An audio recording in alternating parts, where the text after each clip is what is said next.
Ya, baik Bapak Ibu, ini di layar sudah terlihat ya judul pemahaman Alkitab pada malam hari ini.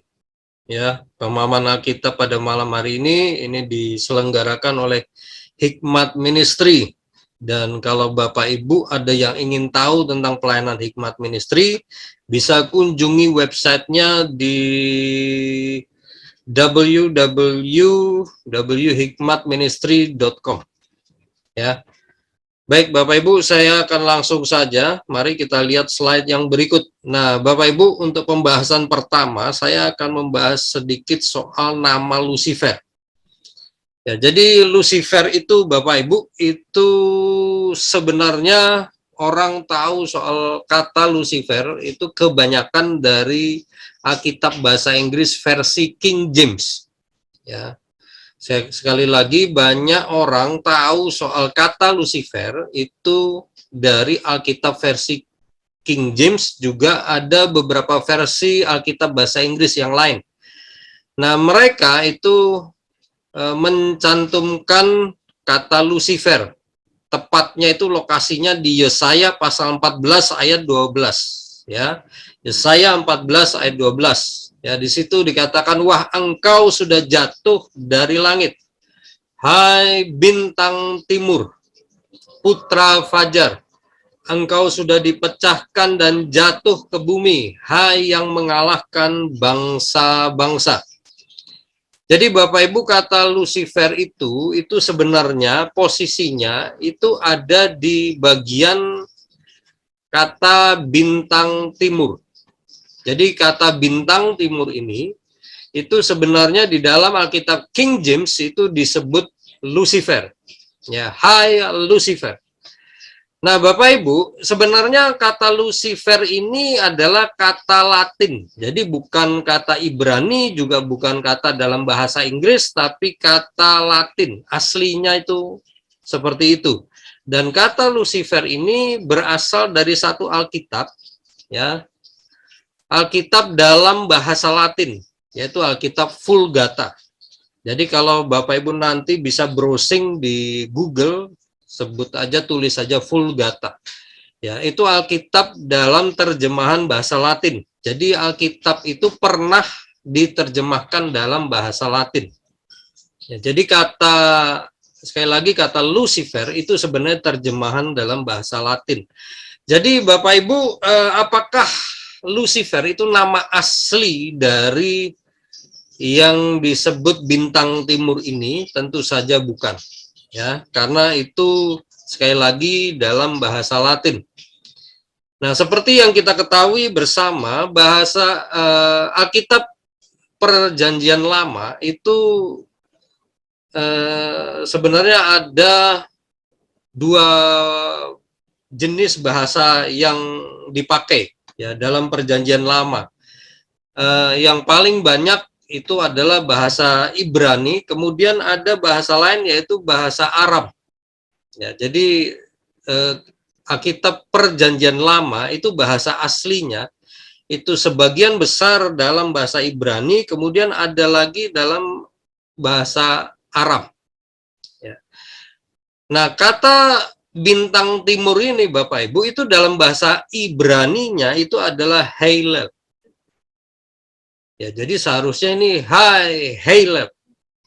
Nah, tapi penterjemah dari kitab King James itu sama sekali tidak menerjemahkan kata Lucifer ini ke dalam bahasa Inggris. Jadi dibiarkan begitu saja. Nah, jadi dalam kitab King James itu memang tidak ditemukan kata bintang timur. Ya. Jadi di bagian kata bintang timur ini tidak diterjemahkan oleh penterjemah Alkitab King James. Ya, King James Bible. Jadi dibiarkan begitu saja kata Latinnya, tidak diterjemahkan dalam bahasa Inggris.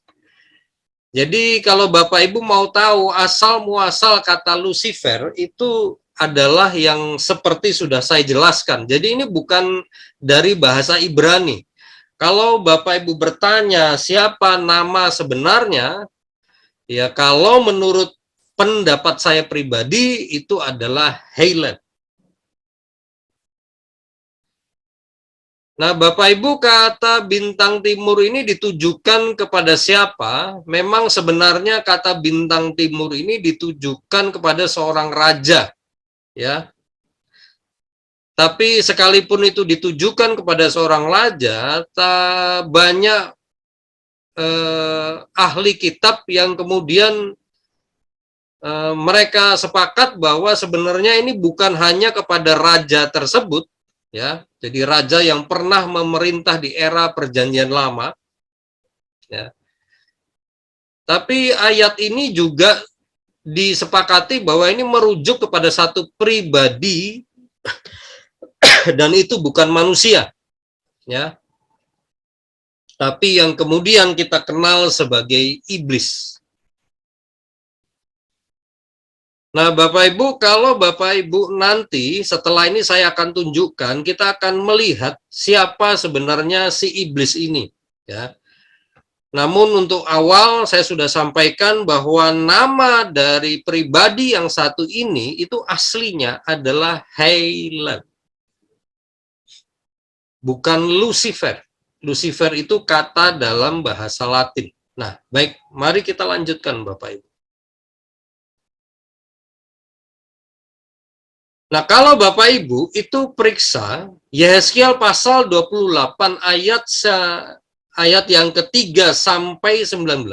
Jadi kita tidak akan baca ayat-ayat ini Bapak Ibu karena waktunya tidak akan cukup. Jadi saya simpulkan saja, ada beberapa poin yang saya dapatkan. Nah, poin-poin ini Bapak Ibu itu menerangkan siapa sebenarnya Hillel. Jadi saya tidak akan sebut lagi sebagai Lucifer, tapi saya akan sebutkan sesuai bahasa Ibraninya, yaitu Hillel.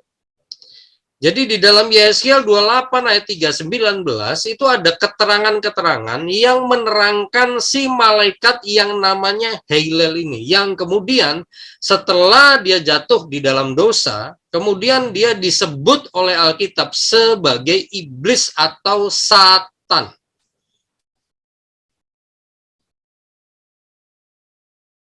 Hillel ini Bapak Ibu, ini adalah nama seorang malaikat, ya, yang setelah dia jatuh di dalam dosa, Alkitab tidak lagi menyebut dia dengan namanya, tetapi Alkitab menyebut dia dengan sebutan iblis atau Satan. Nah, malaikat Hillel ini Bapak Ibu di dalam kitab Yehezkiel pasal 28 ayat 3 sampai 19, ya. Bapak Ibu bisa lihat di layar, ini beberapa poin yang Bapak Ibu bisa dapatkan di ayat-ayat tersebut, ya. Jadi pertama, Hillel ini malaikat jenis kerub. Ya, saya akan jelaskan sedikit soal jenis dari malaikat. Bapak Ibu, jenis malaikat itu pada dasarnya itu ada dua, yang bersayap dan yang tidak bersayap. Ini soal ini sebenarnya pernah saya sampaikan di webinar itu khusus tentang pekerjaan malaikat, tapi tidak apa-apa, saya akan ulangi sedikit secara singkat. Jadi malaikat itu pada dasarnya ada dua jenis Bapak Ibu, yang bersayap dan yang tidak bersayap. Saya sendiri pernah bertemu malaikat yang tidak bersayap. Ya, malaikat yang bersayap itu juga terdiri dari dua jenis, ya. Jadi perhatikan baik Bapak Ibu, malaikat yang bersayap sendiri itu juga ada dua jenis. Yang pertama itu disebut kerub, lalu yang kedua disebut seraf. Jadi kalau Bapak Ibu temukan kata serafim, ya, serafim, serafim itu bentuk jamak dari seraf. Jadi kata tunggalnya itu adalah seraf.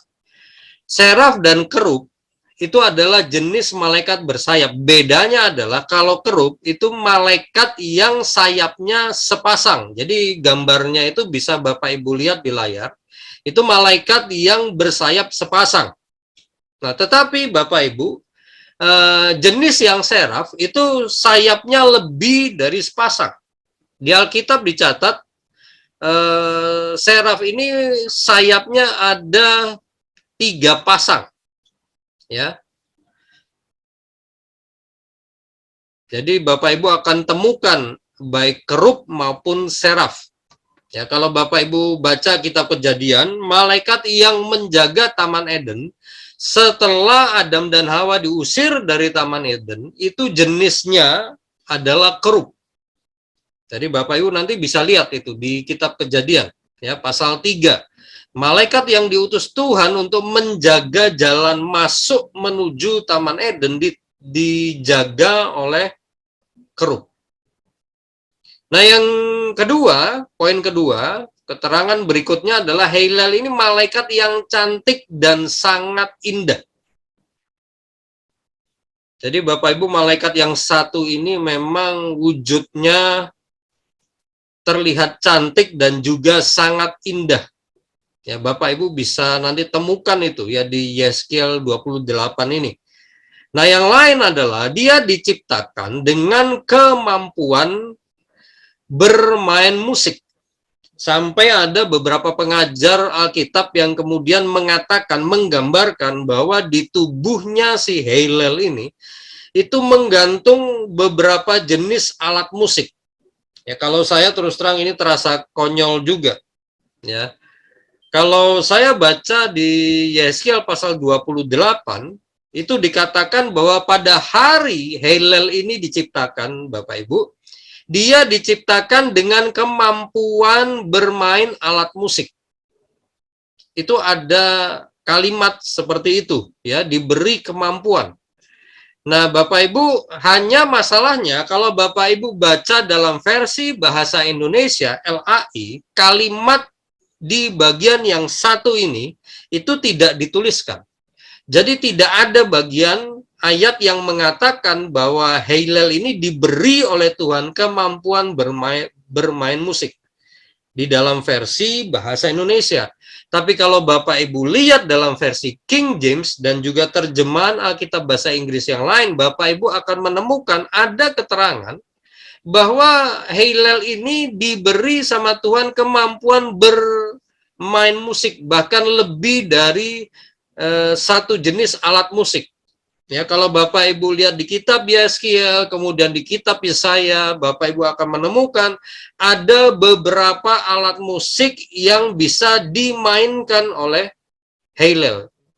Itu sebabnya kemudian ada penafsiran bahwa Heilel ini, Bapak Ibu, adalah malaikat pemimpin yang memimpin pasukan pujian penyembahan di surga. Jadi kalau di gereja, ya, Heilel ini adalah pemimpin departemen pujian dan penyembahan. Ya, jadi dia ini sekali lagi malaikat yang memimpin pujian penyembahan di surga. Nah, kemudian waktu saya cari data lebih lanjut soal yang bagian ini, Bapak Ibu, saya temukan bahwa malaikat yang satu ini itu di dalam pelayanannya di surga, itu posisinya yang paling dekat dengan Tuhan. Jadi Bapak Ibu bisa bayangkan Heilel ini sehari-harinya di dalam pelayanannya, posisinya itu paling dekat dengan Tuhan. Dia bisa ngelihat apa saja yang dialami oleh Tuhan. Jadi kalau ada makhluk-makhluk di bumi itu memberikan pujian, penyembahan ke surga, dia lihat itu semua. Dia bisa melihat segala kemuliaan, kehormatan yang diterima oleh Tuhan dari ciptaan-ciptaan Tuhan. Ya, jadi itu semua tidak lepas dari pandangan dan pengalaman si Heilel ini ketika dia berada di surga melakukan memimpin pujian dan penyembahan. Jadi sekali lagi dia adalah malaikat yang tugasnya memimpin pujian dan penyembahan di surga. Nah, pertanyaannya mungkin kita akan bertanya apakah dia memimpin pasukan pujian? Ya, jawabannya ya. Jadi Bapak Ibu, sebenarnya Heilel ini adalah salah satu malaikat pemimpin yang ada di surga pada waktu itu ketika dia belum memberontak kepada Tuhan. Ya, dia adalah salah satu yang disebut pemimpin di dalam surga. Malaikat pemimpin. Nah, malaikat pemimpin ini istilah Alkitab penghulu malaikat. Nah, penghulu malaikat ini kalau dalam terjemahan bahasa Inggris archangel. Ya, jadi pemimpin, malaikat pemimpin. Nah, kalau di Alkitab Bapak Ibu itu ada malaikat yang juga disebut Alkitab dan dia juga adalah malaikat pemimpin, yaitu Mikael. Mikael ini adalah malaikat pemimpin yang memimpin pasukan tentara surga. Ya, kalau urusan perang ini Mikael. Lalu Gabriel. Gabriel ini adalah malaikat pemimpin juga. Dia memimpin departemen, kalau istilah departemen ya, itu dia memimpin malaikat-malaikat yang tugasnya membawa, menyampaikan pesan-pesan dari Tuhan. Jadi Bapak Ibu, kalau Bapak Ibu mungkin pernah doa sama Tuhan, ini saya kasih catatan tambahan Bapak Ibu.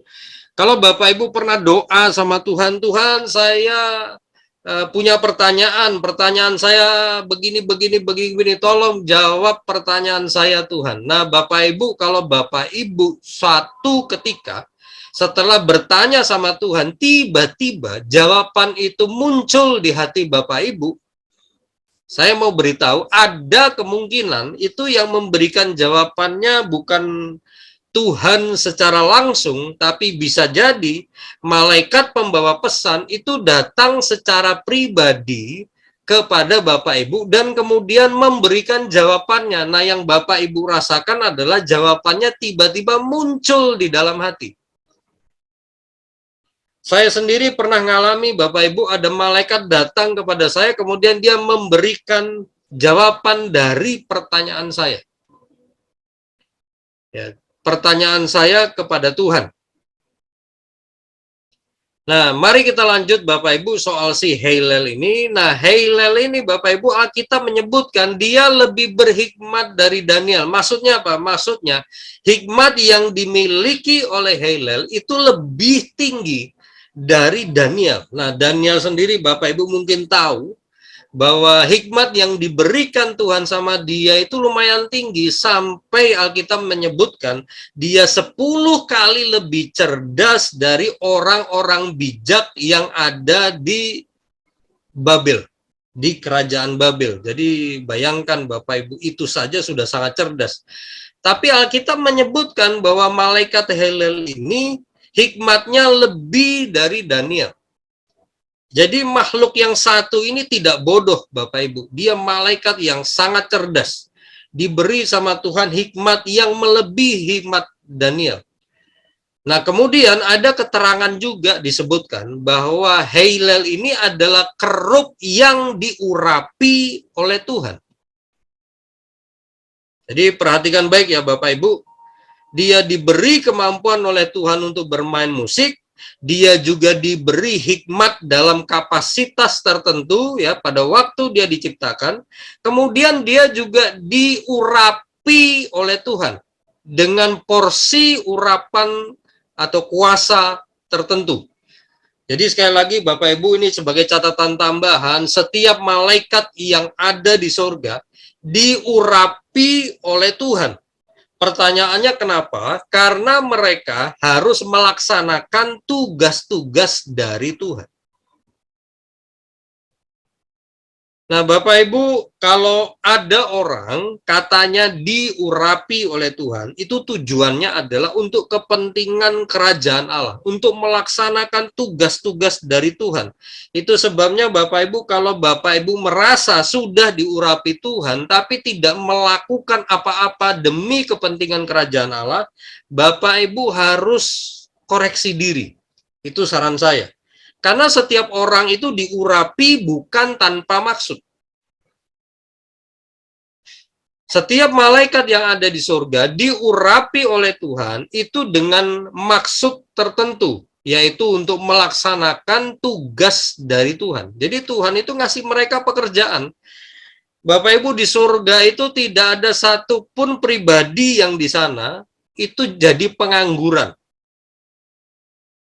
Ya, saya mau beritahu Bapak Ibu, tidak ada satupun makhluk roh yang ada di surga sampai hari ini yang jadi pengangguran. Mungkin ada yang membayangkan orang ini, kalau ada orang meninggal, orang benar meninggal, hamba Tuhan meninggal, atau mungkin jemaat sebuah gereja meninggal, kemudian masuk surga, lalu kita bayangkan kerjaannya hanya memuji Tuhan dan menyembah Tuhan. Bapak Ibu, itu salah besar. Ya, apa yang akan kita kerjakan di surga, kalau misalnya kita sudah berpulang ke surga, Bapak Ibu, kita akan diberi sama Tuhan tugas-tugas tertentu. Jadi tidak ada satupun makhluk rohani yang ada di surga itu mereka nganggur. Mereka diberi tugas dan pekerjaan oleh Tuhan. Nah, baik Bapak Ibu, saya akan lanjutkan. Nah, di dalam Yesaya 28 itu juga ada keterangan yang cukup mengejutkan. Malaikat yang satu ini, Bapak Ibu, itu tinggal di Taman Eden. Nah, mungkin Bapak Ibu ini cukup mengejutkan karena Taman Eden itu kan lokasinya di bumi.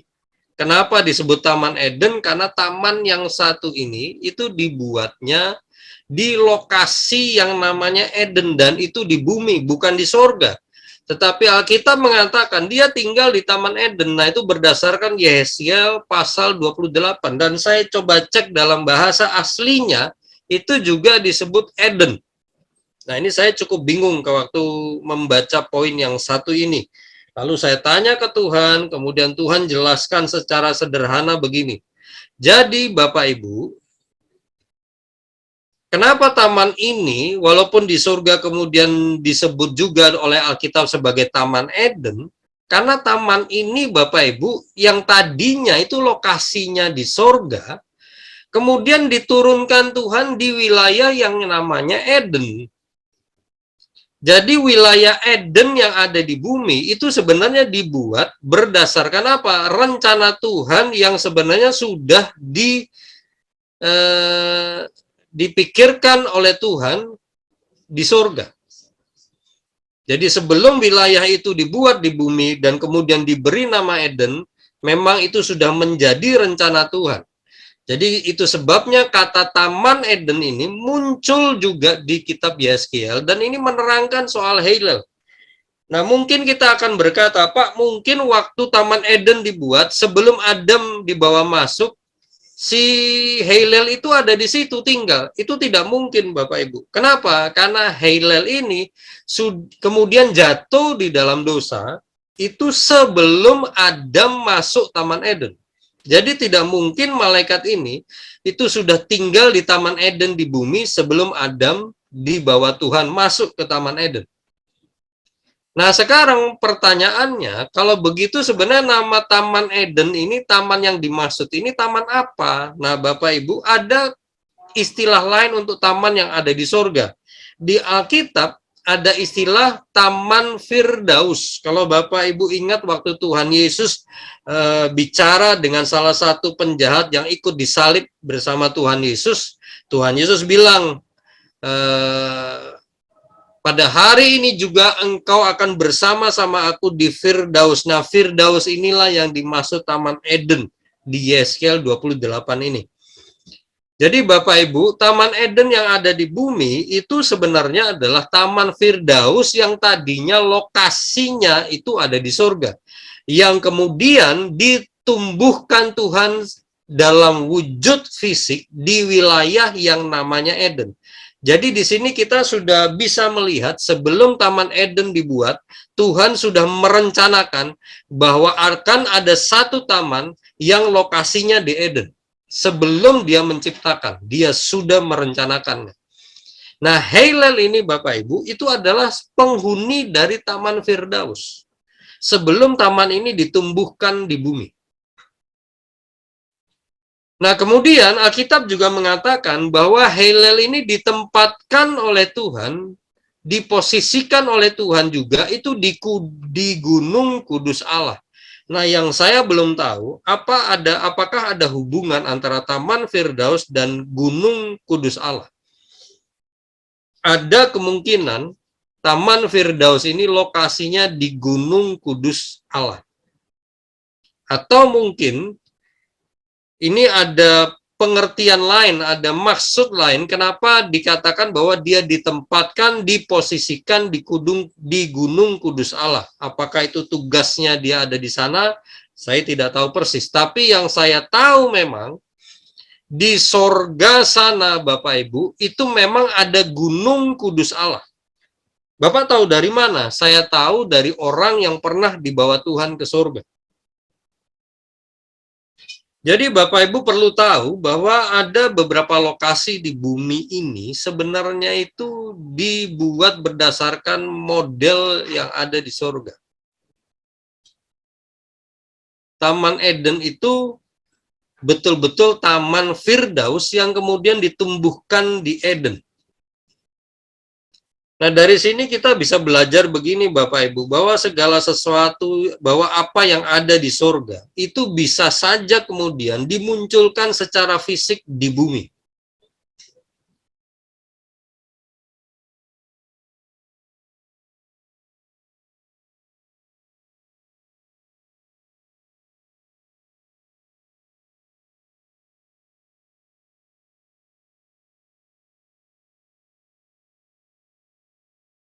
Kemudian Hillel itu dikatakan juga tidak bercela dalam perbuatannya. Jadi memang perbuatannya serba baik sesuai dengan kehendak Tuhan.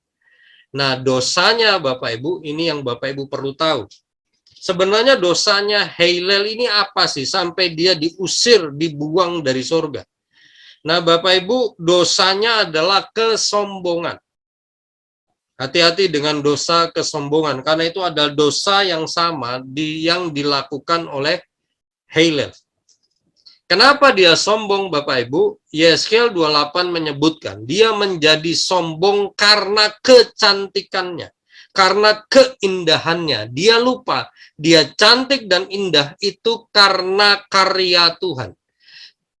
Jadi dia kepleset di dalam hatinya, muncul kesombongan di dalam dirinya, dan karena dia melihat semua keistimewaan, semua yang dia lihat yang diterima oleh Tuhan, pujian, penyembahan, ya, dia akhirnya menginginkan keadaan itu untuk dirinya. Dia ingin dipuji, dia ingin disembah, dia ingin orang beribadah kepada dia, itu semua dia inginkan. Dia ingin menjadi Tuhan, menginginkan posisi yang dimiliki oleh Tuhan. Jadi Bapak Ibu secara sederhana begini, dosanya Hillel adalah dia sombong karena kelebihan dari dirinya. Kemudian dia menginginkan posisi Tuhan.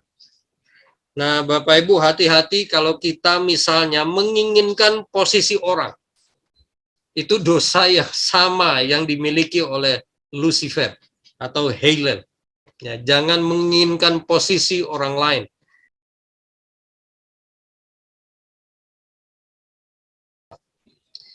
Di slide yang pertama tadi, Bapak Ibu lihat bahwa Lucifer ini disebut sebagai bintang timur. Nah, sekarang kita lanjut di Wahyu pasal 22 ayat 16. Nah, julukan bintang timur itu juga disandang oleh Tuhan Yesus. Ya, di Wahyu 22 ayat 16 di situ dikatakan, aku Yesus telah mengutus malaikatku untuk memberi kesaksian tentang semuanya ini kepadamu bagi jemaat-jemaat. Aku adalah Tunas, yaitu keturunan Daud, bintang timur. Jadi Bapak Ibu, Tuhan Yesus ini juga disebut sebagai bintang timur. Ya, hanya bedanya dengan Hillel, Tuhan Yesus adalah bintang timur yang gilang gemilang. Dalam bahasa Inggrisnya adalah bright morning star. Ya, bintang timur yang bercahaya, yang terang. Ya. Nah, Bapak Ibu, mari kita lanjutkan di slide yang berikut.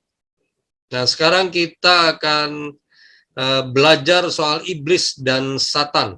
Jadi Hillel ini Bapak Ibu, perhatikan baik, dia malaikat ciptaan Tuhan. Dan memang ada begitu banyak malaikat Bapak Ibu, ya. Mereka itu diberi nama Tuhan, di bagian belakangnya selalu ada kata L. Misalnya Mikael, kemudian Gabriel. Nah, kemudian ada malaikat yang jatuh, Bapak Ibu, yang ikut bersama Lucifer ketika dia berbuat dosa, yang disebut namanya di Alkitab kita, yaitu Azazel. Azazel ini adalah salah satu jin yang ada di Timur Tengah. Dia menerima persembahan dari orang, ya, di wilayah Timur Tengah. Jadi Bapak Ibu perhatikan baik di layar, Heilel ini malaikat ciptaan Tuhan. Lalu iblis itu apa? Nah, ini Bapak Ibu perlu tahu, iblis ini bukan makhluk ciptaan Tuhan. Perhatikan baik, Tuhan tidak menciptakan iblis, tetapi Tuhan menciptakan Heilel. Berbeda Bapak Ibu. Heilel ini malaikat yang diciptakan Tuhan. Itu jelas sekali di tadi kitab yang ayat-ayat yang kita sudah pelajari tadi di awal, ya. Di situ sudah disebutkan soal Heilel ini adalah malaikat ciptaan Tuhan. Lalu iblis ini siapa? Iblis ini adalah keadaan yang rusak dari Heilel. Itu sebabnya Alkitab tidak lagi menyebut dia dengan namanya Heilel, tetapi menyebut dia sebagai iblis. Kenapa? Karena keadaan pribadinya sebagai yang tadinya malaikat ciptaan Tuhan, tetapi dia sudah jadi malaikat yang rusak keadaannya. Itu sebabnya saya bisa bilang iblis itu bukan ciptaan Tuhan. Heilel itu ciptaan Tuhan. Ya, iblis adalah keadaan yang rusak, ya, keadaan dari ciptaan yang rusak. Jadi Bapak Ibu tanpa disadari oleh Heilel ketika dia jatuh di dalam dosa, keadaannya itu rusak Bapak Ibu. Jadi bahkan Adam dan Hawa, saya mau beritahu Bapak Ibu, ketika Adam dan Hawa makan buah pohon pengetahuan baik dan jahat, ada banyak hal yang rusak di dalam diri mereka. Itu sebabnya kita mengatakan bahwa Tuhan itu memulihkan umatnya. Karena apa? Rusak Bapak Ibu, ya. Jadi iblis ini adalah keadaan yang rusak dari Heilel. Ya, ini perlu diperhatikan baik. Iblis bukan ciptaan Tuhan. Nah, Bapak Ibu, iblis itu dalam perjanjian lama itu disebut sebagai Satan. Ya, Satan ini terjemahan bahasa Indonesianya ada diterjemahkan sebagai musuh atau penentang. Ya, di dalam perjanjian lama kata iblis ini dalam bahasa aslinya itu Sautan. Jadi Sautan ini adalah artinya musuh atau penentang. Jadi Alkitab menyebut dia sebagai musuh atau penentang. Maksudnya apa? Maksudnya adalah kita menyadari bahwa makhluk yang satu ini sudah tidak friendly lagi. Bisa mengerti Bapak Ibu? Bukan friend lagi. Kalau dia masih malaikat Heilel, ya oke, dia friend. Tapi sekarang bukan, dia adalah musuh kita semua. Itu sebabnya tidak lagi disebut Heilel, tapi disebut sebagai iblis, yaitu musuh atau penentang. Jadi di perjanjian lama ada kata Satan. Nah, versi perjanjian baru Bapak Ibu, kata iblis ini bahasa Ibraninya bahasa Yunaninya, diabolos. Ya, dalam versi perjanjian baru kata iblis itu disebut sebagai diabolos. Diabolos itu apa? Penuduh palsu, pemfitnah. Ya, jadi kita bisa lihat ini iblis ini, ya, karakter aslinya yang sudah rusak ini adalah dia pemberontak, ya, dia penentang, ya, untuk kita dia adalah musuh dan dia akan selalu menentang kita. Jadi kenapa, sekali lagi, kenapa kok Alkitab menyebut dia iblis? Karena untuk memberitahu kepada kita bahwa dia ini bukan lagi malaikat dari Tuhan, dia adalah musuh kita dan dia akan selalu menentang kita. Itu sebabnya tokoh-tokoh perjanjian lama, ya, itu mereka juga mengalami kesulitan-kesulitan karena ditentang oleh makhluk yang satu ini. Kemudian di dalam perjanjian baru, dia disebut sebagai diabolos. Bapak Ibu mungkin pernah dengar kata Diablo. Ya, Diablo. Ya, itu ada, saya pernah lihat ada stiker-stiker ya tulisannya Diablo. Diablo itu sebenarnya dari kata diabolos. Hati-hati Bapak Ibu, itu maksudnya si iblis. Nah, iblis ini salah satu karakter dia, modusnya dia adalah dia suka fitnah, dia suka nuduh orang. Ya, dia ini penuduh palsu, pendakwa palsu. Tadi kalau di pengadilan itu kan ada pendakwa. Nah, itu kerjaannya iblis. Dia suka ngedakwa kita, dia suka nuduh kita. Bahkan Bapak Ibu, kalau Bapak Ibu pernah ngerasakan sudah bertobat tapi ngerasanya masih bersalah terus. Padahal sudah bertobat, sudah minta ampun sama Tuhan, tapi rasanya di hati ini belum plong. Karena apa? Ngerasa kok saya masih dosa ya, saya ini diampuni apa enggak ya. Nah, saya mau beritahu, itu setan sedang melancarkan dakwaan palsu. Bapak Ibu yang sudah minta ampun dari dosa yang sudah dilakukan sebelumnya, ya Tuhan sudah ngampuni, tapi kita masih ngerasa bersalah. Itu pertanda Bapak Ibu sedang dituduh, didakwa oleh iblis. Karena itulah dia. Ya, sekali lagi dia bolos, ya. Penuduh palsu, pendakwa, pemfitnah. Nah, di dalam Wahyu 12 ayat 9 itu ada naga besar itu si ular tua. Nah, Bapak Ibu perhatikan, ular ini sering dipakai sebagai lambang yang menggambarkan si iblis. Ya, walaupun saya sudah sampaikan di webinar yang lalu Bapak Ibu bahwa ular ini bukan iblis, iblis bukan ular. Tetapi Alkitab memang menggunakan ular itu sebagai lambangnya iblis, tapi bukan berarti iblis adalah ular. Nah, sekali lagi Bapak Ibu, di sini disebut naga besar itu, si ular tua. Nah, perhatikan baik, yang disebut iblis atau Satan, yang menyesatkan seluruh dunia. Nah, Bapak Ibu, kata iblis tadi dalam bahasa aslinya itu diabolos. Tetapi kata Satan yang ada di Wahyu pasal 12 ayat 9 ini, itu dalam bahasa Yunaninya Satanas. Satanas itu artinya si penuduh. Jadi kata iblis dan Satan itu punya arti yang serupa, ya, penuduh, pendakwa, pemfitnah. Jadi Bapak Ibu, ya dari sini kita tahu sekali lagi itu kerjaan iblis. Dan kalau ada orang-orang yang selalu memfitnah kita, saya mau beritahu bisa jadi mereka ditunggangi oleh kuasa gelap, ya. Tapi jangan musuhi manusianya, musuhi setan yang ada di balik mereka. Jadi jangan heran kalau ada fitnah, ada tuduhan palsu, ada dakwaan palsu. Ya, kenapa? Ya, memang itu kerjaan setan. Ya, itu modus dia.